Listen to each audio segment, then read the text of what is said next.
Shalom Bapak Ibu Saudara yang dikasihi Tuhan. Seri pengajaran hari ini berjudul Allah turut bekerja. Sebagai orang percaya, kita harus mengakui bahwa dalam apapun yang kita alami, selalu ada campur tangan Tuhan.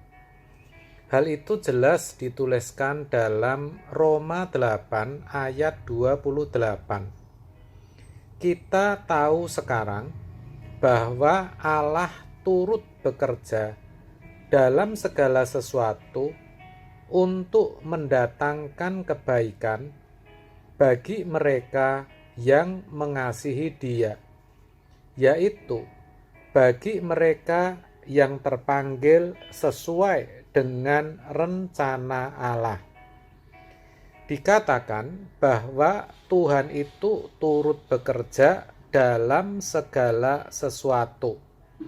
Itu berarti dalam setiap pergumulan hidup kita, apakah itu yang berakhir baik dan menyenangkan hati, ataupun yang akhirnya menyengsarakan dan membuat kita sedih atau menderita, Tuhan itu selalu ada.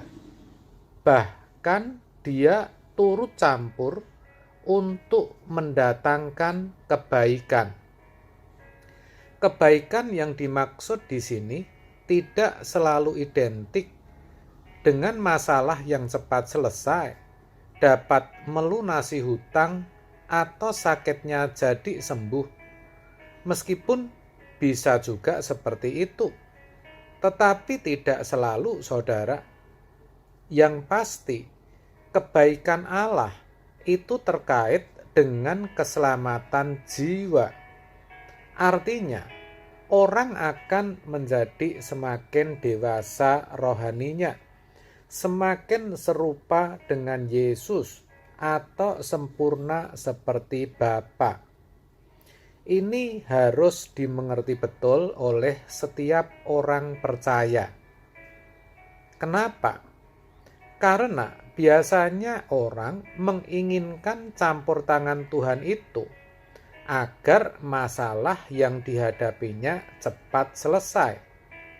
Kalau perlu, agar Tuhan bisa melakukan mukjizat bagi dirinya. Ini tidak benar, dan sebenarnya orang yang seperti ini belum atau tidak mengenal Allah dengan benar, sehingga memiliki sikap yang oportunis atau hanya ingin memanfaatkan Tuhan saja. Ini bisa terjadi karena cara berpikirnya yang sudah terpengaruh dengan cara berpikir banyak agama dan keyakinan, yang mana menjadikan Tuhan, dewa, atau sesembahannya sebagai sumber pertolongan yang akan membuat mereka terbebas dari segala masalah dan penderitaannya, sehingga bisa hidup bahagia di bumi ini, bisa menikmati segala fasilitas dan kemudahan yang ada. Saudara, kekristenan yang benar tidak memandang Tuhan dengan cara seperti itu. Jadi, kalau Tuhan turut bekerja dalam segala sesuatu untuk mendatangkan kebaikan, maksudnya Tuhan bisa memakai momentum, peristiwa, atau kejadian apapun dalam hidup ini untuk mengubah keadaan seseorang, sehingga olehnya ia bisa diselamatkan atau dikembalikan ke rancangan semula. Terkait akan hal ini, tidak jarang Tuhan justru memakai peristiwa atau kejadian yang membuat seseorang tidak nyaman. Kalau terhadap jemaat mula-mula, Tuhan memakai tentara Romawi. Tuhan memakai penderitaan dan aniaya. Murid-murid pada waktu itu tidak lagi sempat memikirkan hal-hal yang duniawi, karena memang Tuhan benar-benar menutup pintu untuk itu. Tidak ada kesempatan sama sekali untuk menikmati dunia. Tetapi sekarang, sebagai orang percaya secara umum, tidak lagi mengalami aniaya atau penderitaan, maka cara Tuhan turut bekerja bisa melalui sakit penyakit yang tidak kunjung sembuh, meskipun barangkali sudah diupayakan, sudah berdoa. Bisa melalui kesulitan ekonomi, difitnah atau dijahati orang, terjerat kasus hukum, dan keadaan-keadaan tidak nyaman lainnya. Dalam hal ini, kita harus memiliki respon yang benar. Setiap pertimbangan, keputusan yang kita ambil harus sesuai dengan pikiran dan perasaan Allah. Itu tidak mudah, saudara. Apalagi dalam keadaan terjepit atau terpojok, dalam keadaan menderita. Nah, untuk itu harus ditanamkan dalam pikiran kita bahwa ketika ada persoalan, pasti ada berkat kekal.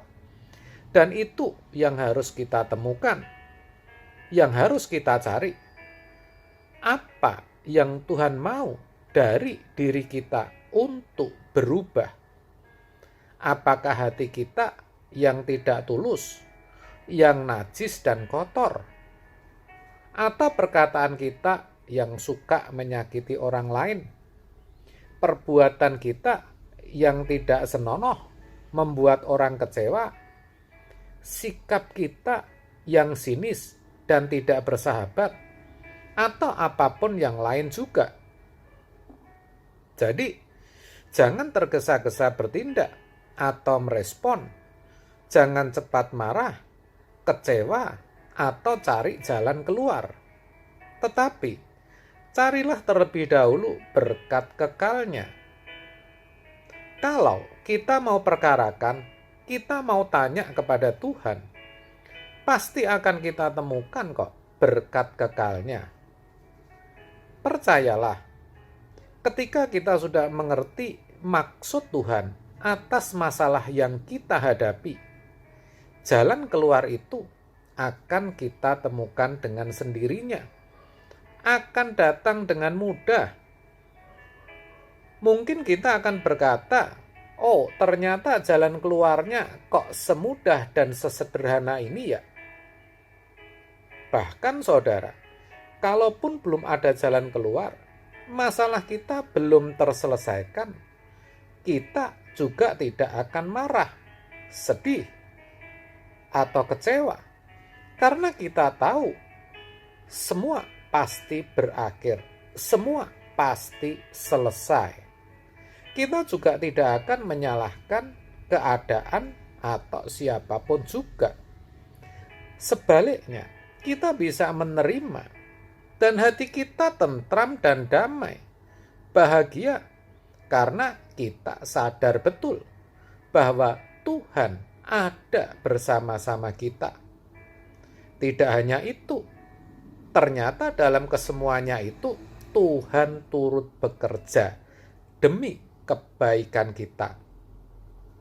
Ingat, berusahalah untuk selalu memahami maksud Tuhan dalam keadaan dan situasi apapun, terkhusus keadaan atau situasi yang tidak mengenakkan. Maka saudara pasti akan menemukan dan merasakan kebaikannya, kebaikan Tuhan, seperti yang diakui Nabi Yeremia. Tak berkesudahan kasih setia Tuhan, tak habis-habisnya rahmat-Nya, selalu baru tiap pagi. Besar kesetiaanmu. Ratapan 3 ayat 22 sampai 23. Amin. Tuhan Yesus memberkati.